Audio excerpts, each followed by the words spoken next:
नमस्कार, माझे नाव नरेश. आज मी तुम्हाला अहवाल वाचन करून सांगणार आहे.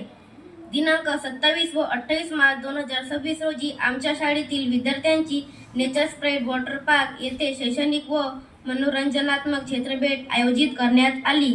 या भेटीचा उद्देश विद्यार्थ्यांना निसर्गाच्या सानिध्यात आनंद अनुभव ज्ञान मिळवून देणे हा होता. ठिकाणाची माहिती. हे वॉटर पार्क हिरवळीने नटलेल्या परिसरात असून येथे विविध वॉटर स्लाइड्स, स्विमिंग पूल, किड झोन येथे आहे.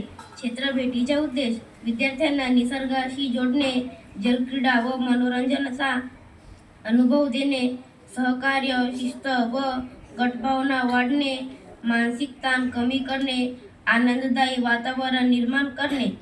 प्रवास व आगमन.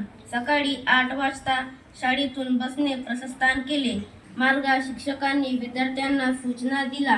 सुमारे 10 वाजता आम्ही ठिकाणी पोहोचलो.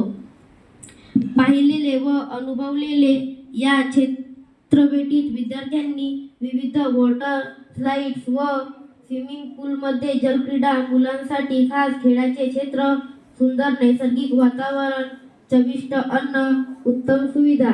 विद्यार्थ्यांनी सुरक्षितते नियम पाळून सर्व उपक्रमात सक्रिय सहभाग घेतला. शैक्षणिक महत्त्व. या भेटीतून विद्यार्थ्यांना पाण्याचे महत्त्व व स्वच्छतेचे ज्ञान मिळाले. निसर्ग संवर्धनाची जाणीव झाली. टीमवर्क व सहकार्याचे मूल्य समजले. निष्कर्ष. ही क्षेत्रभेट अत्यंत आनंददायी व उपयुक्त ठरली. विद्यार्थ्यांनी भरपूर मजा करताना नवीन गोष्टी शिकल्या. अशा प्रकारच्या सहली विद्यार्थ्यांच्या सर्वांगीण विकासासाठी महत्त्वाचे ठरतात. धन्यवाद.